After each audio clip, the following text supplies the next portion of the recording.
Sa last hearing po, may mali po ba doon sa pag-encash ng OVP at ng DepEd sa Land Bank of the Philippines?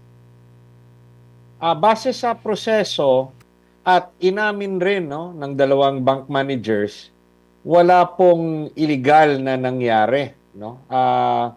Dahil yung bangko, magbibigay lang yan ng pera at i-honor yung transaction base doon sa nakalagay na payee sa dalawang cheque. So, uh, the bank has no business looking at the personalities who will actually receive those amount.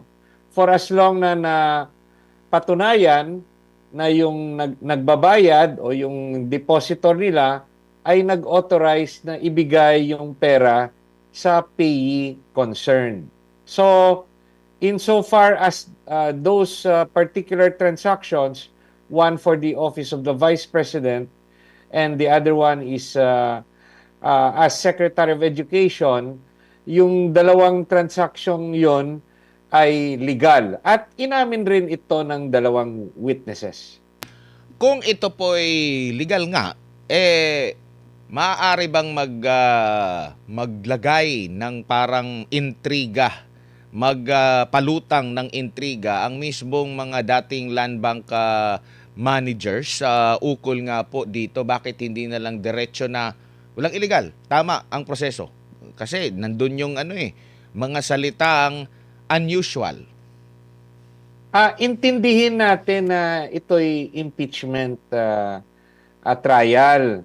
So, sasagot lang po yung mga witnesses base sa tinatanong sa kanila ng prosecution at kung meron man katanungan yung depensa at yung mga judges, sasagutin nila. So, yung opinion nila ay tinanong at sumagot lang sila base sa kanilang obserbasyon at opinion. But inamin rin nila na nasunod yung proseso ng bangko at yung transaksyon ay legal at hindi illegal. Opo, pero ang napansin din po natin, sinabi nila yon, pero alam nyo yung parang kailangan pang magtanong, kailangan pang dikdikin ng Senator Judge, pero ang suma total hindi naman na illegal. So doon pa lang medyo meron kayong naaamoy na parang gumagawa lang ng kontrobersya para masiraan ng pangalawang pangulo. Sa palagay ko hindi naman, no? Binase lang ng dalawang witnesses yung katanungan kung sa regular transaction may pagkakaiba yung particular na transaction na yan. Yung sinabi nila medyo malaki yung na-withdraw na cash. So, yun yung nakapagsabi sila na unusual yung particular transaction. But inamin rin nila that it does not fall under suspicious. Kasi even if no sa rule ng what is suspicious,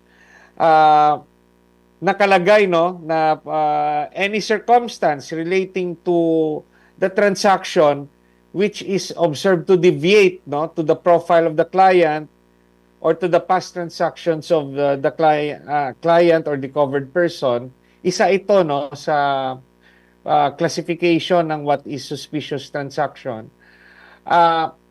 Based sa kanilang kasagutan, nasunod naman yung regular na transaction. It just so happened they used the word unusual because yung sa laki ng halaga na kinuha through cash.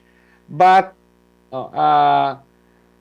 there's nothing suspicious doon kasi yung nag-e-encash ay kinonfirm naman ng agency concerned, ng OVP at ng Department of Education. It just so happened na personal nilang opinion na sa experience nila, medyo malaki yung amount for that or for those two instances. Now, we must also make clear na merong katanungan kung whether kakaiba yon or hindi. Umamin rin si Prosecutor Chua sa tanong ni Senator Padilla na ah, hindi siya yung usual kakaiba because yung funds concerned could also vary. And this particular impeachment article talks of yung confidential fund, which is not a regular fund.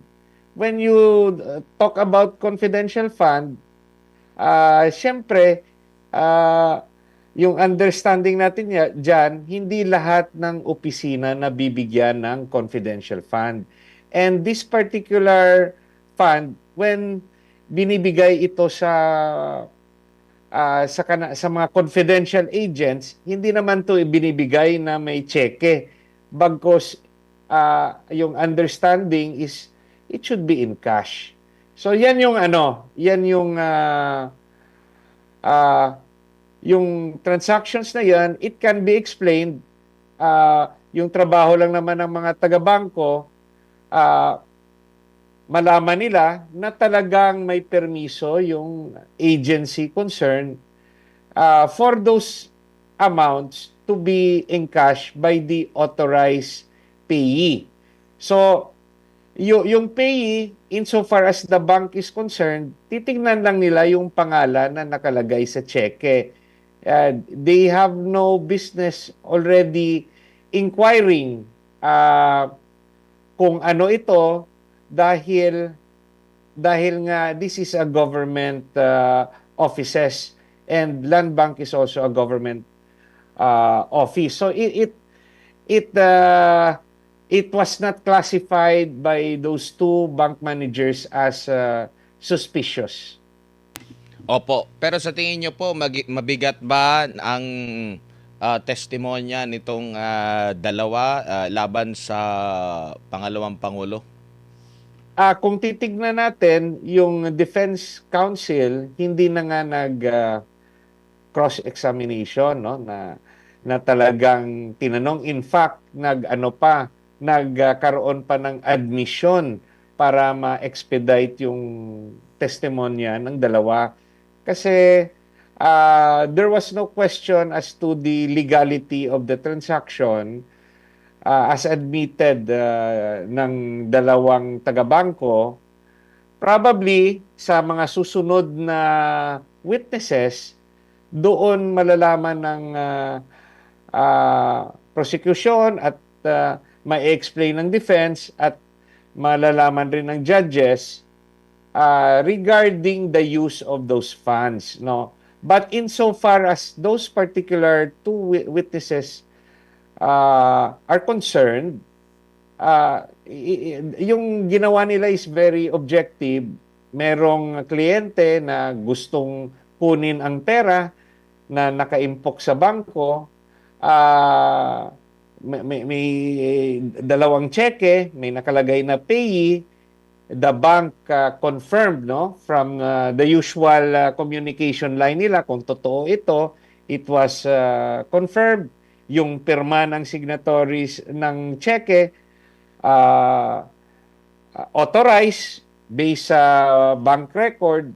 That's why the amounts were released, because it appeared legal, and both the signatories to the check and the assigned payee were confirmed by the bank. So I didn't see any problem sa testimonya ng dalawang witnesses, and this is confirmed by the fact that yun nga, yung abogado ng depensa, hindi na nila question ito. Opo, dito naman tayo sa pag-aproba po ng Pangulo na buksan ng tax records ni VP Sara at ni Man Scarpio. Tingin niyo po dapat magpaliwanag din ng Pangulo dito or hayaan na dahil kabilang siya sa may kapangyarihan na pabuksan po ito? Kung titignan natin, meron ng order ang impeachment court. Nagbotohan sila.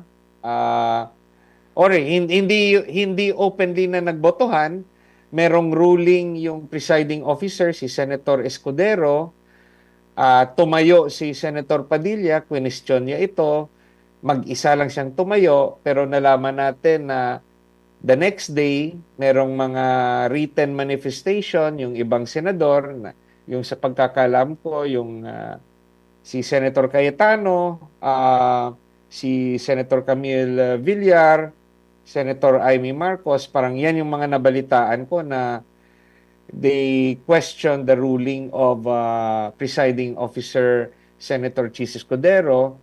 So, outnumbered yung kumontra.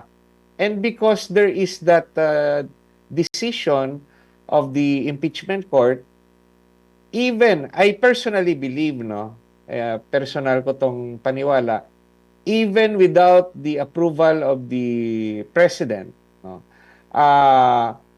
dapat sundin yung order ng impeachment court because ito yung korte na nare-recognize ng constitution natin na may authority at jurisdiction over impeachment. Yung makakapigil lang sa impeachment court ay ang Korte Suprema. So, per my opinion,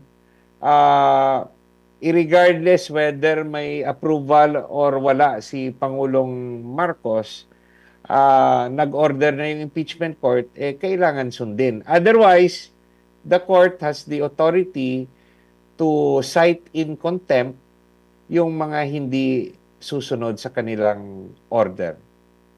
Opo, at masasabi ba natin na meron ng kamay ang presidente rito sa pag-aproba niya sa pagbukas ng tax record sa impeachment ng pangalawang pangulo? Sa tingin ko naman, inantay siguro ng Pangulo yung magiging desisyon ng impeachment court kasi dati hinihingi rin yan ng House of Representatives comprising the prosecutors, no, to the impeachment complaint against the Vice President, pero hindi pa pinirmahan ng presidente at that stage.